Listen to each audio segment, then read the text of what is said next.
Hi, me mateys. I'd just gone and seen Dune Part 2, which is out now. Thankfully got this lovely poster here to show you off. That allows me to say some things about the actors. So Zendaya is great here, this last over here. Christopher Walken's in it, not that great. There's some other really good performances in the acting. Of course, we should mention that this is part 2, so you should watch part 1. These are 2 parts of the acclaimed sci-fi novel Dune by Frank Herbert. Dune is basically to sci-fi what Lord of the Rings is to fantasy. But in case you're asking, no, I had not seen the 1980s Dune, not fully. I saw parts of it. So I can't really. I did not like the way that looked. The whole look of that film. I guess it just threw me off. Though I did think the sandworms are cool. Both Dune Part 1 and Part 2 look really great visually. They're quite stunning. There it is on RPX, bigger screen. They're quite amazing to look at. The music here, both of them, is incredible. It's kind of like a Middle Eastern meets sci-fi kind of thing. It's very fitting. It really suits. It's really got a lot of attention to detail and all the instruments and that you see people playing and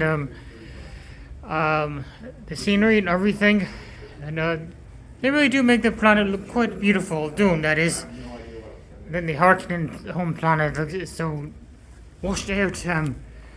There's a lot to unpack here. It probably would be best if you actually did read the novel.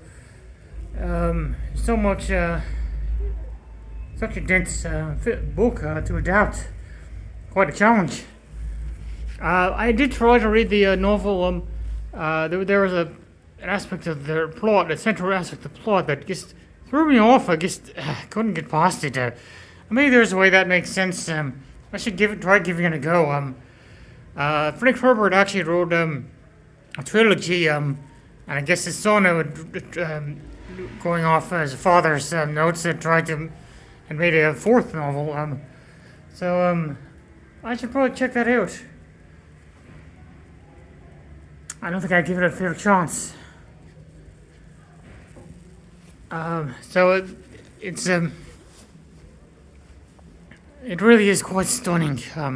It just looks so good. It doesn't look cheesy in any way like the 1980s film did. And there was oh yes, I think there was in 1970s there was an attempt to make a big budget Dune film. There was a concept art that was made art. It is apparently quite beautiful. You should look it up. There's actually some kind of soundtrack or something for it on Google on iTunes Music, not iTunes. What is it? YouTube Music. I should take a listen to that. I guess, of course, a lot of times those concept arts can be really quite amazing. Like Ralph McQuarrie for the Star Wars films. Some of these and H.R. Giger and the for variety films, but mainly for Alien. So it's really worth. Some of that stuff is really interesting. It's just really solid acting here.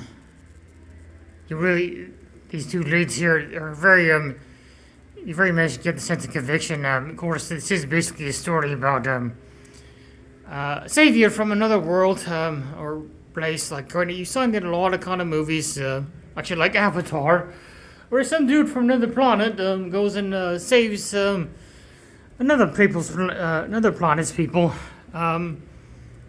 We've seen that before, but this seems really sincere. A lot of conviction, and then there's a lot of the political intrigue, which you have in both parts of this. This one has more of the action if you're craving of fighting and stuff like that.